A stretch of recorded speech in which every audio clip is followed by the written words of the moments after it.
Morning. তোমরা সবাই কেমন আছো? আশা করি সবাই ভালো আছো, সুস্থ আছো। আমরাও খুব ভালো আছি। তো যাই হোক, আর আজকে সকালবেলা ঘুম ভেঙেছে হলো শ্যামের বাসি দিয়ে না, মিউনিসিপ্যালিটির বাসি দিয়ে।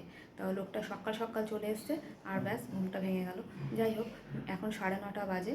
আমি অনেকক্ষণই ঘুম থেকে উঠে পড়েছি আর দেখতেই পাচ্ছ 9:30 বাজে মিঠি ঘুমাচ্ছে। তো তাড়াতাড়ি ওকে ওঠাই, ওরও ক্লাস শুরু হয়েছে। তো ক্লাস করাবো, ওর অনলাইনে আবার ক্লাস চলছে।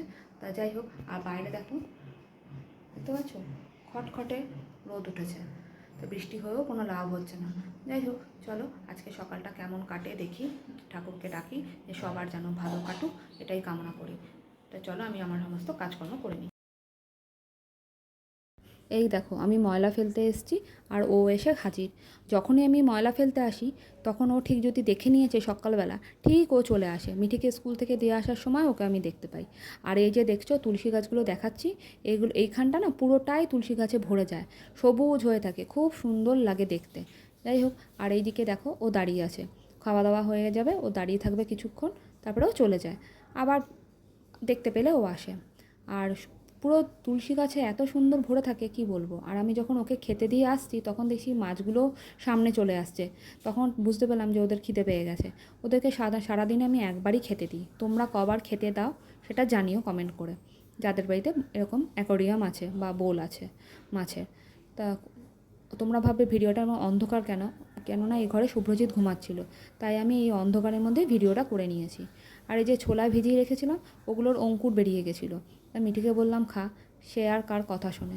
আর এই দেখছো, এই আমটা হলো আমাদের একটা সামনের গাছ আছে, সেখান থেকে পড়েছে। দেখো ফেটে গেছে, বেশ ভালো না দেখতে আমটা, খুব মিষ্টি এই আমটা।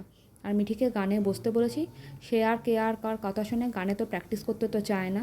যদিও বা বসেছে, নিয়ে বাবার কাছে বকা খাচ্ছে, আমার কাছে বকা খাচ্ছে, প্র্যাকটিস করে না, জোর জবরদস্তি সে প্র্যাকটিস করাতে হয়। আজ করছি কাল করছি এভাবে, মানে ক্লাসগুলোও ঠিকঠাক করে করতে যাচ্ছে না, সে কি বিরক্ত লাগে। আর এদিকে বাইরে খুব বৃষ্টি পড়ছে, সেজন্য শুভ্রজিৎ আজকে একটুখানি নিয়ে আসছে, মাটন নিয়ে আসছে।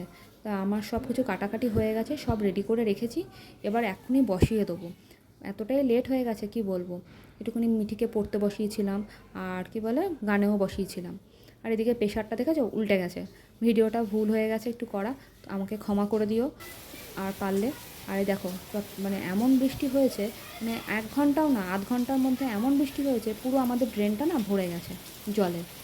মানে চারিদিকে জলে ভরে যায় যখন হয়, কিন্তু আবার নিমেষের মধ্যে নেমেও যায় জলটা, খুব একটা বেশিক্ষণ থাকে না। আর এই দেখো আমাদের বাইরেটা পুরো জলে ভর্তি। আর দেখতে পাচ্ছ, আর গাছগুলোকে আগের দিন জলে দিয়েছিলাম, বৃষ্টির জলে দিয়েছিলাম, গাছগুলো একদম যেন তরতাজা হয়ে উঠেছে, সবুজ হয়ে গেছে। বুঝেছো কি ভালোই না লাগছে, সুন্দর সবুজ হয়ে গেছে। বই দেখো বাইরে ওদেরও গাছগুলোকে ওরা বাইরে বার করেই রাখে অবশ্য সবসময়। আমিও দিয়ে যেন আমার গাছগুলোকে এত ভালো লাগছে কী বলবো, পুরো সবুজ লাগছে। তো এখন মিঠিকে বললাম রান্নাবান্না হয়ে গেছে, মিঠিকে এখন খেতে দিয়েছি। আমি বললাম তুই খেতে বসে পড়, আর আমি আর তোর বাবা বসছি। আমি পুজো টুজো দিয়ে স্নান টান করে বেরিয়ে তারপরে খেতে বসে পড়বো। তো এখনকার জন্য ভিডিওটা শেষ করছি। আজকে শুধু মাটন করেছি, এই যে শুধু মাটন করেছি, আর কিচ্ছু করিনি। আর একটু স্যালাড, মিঠি শশা ছাড়া স্যালাডে কিচ্ছু খেতে চায় না, টমেটো পেঁয়াজ কিচ্ছু খায় না। তা তোমাদের ভিডিওটা কেমন লেগেছে তোমরা জানিও। তো আমি স্নান টান করা রেডি হয়ে গেছি, শুভ্রজিৎ আর আমি খেতে বসবো। আর মিঠিকে তো দেখলে খেতে দিয়ে দিয়েছি। যাই হোক, এখানে এই ভিডিওটা শেষ করলাম। তোমাদের ভিডিওটা কেমন লেগেছে অবশ্যই একটা কমেন্ট করে জানিও। আর সবাই ভালো থেকো, সুস্থ থেকো, সবাইকে নিয়ে ভালো থেকো। এখনকার জন্য এখানে ভিডিওটা আমি আমার শেষ করলাম।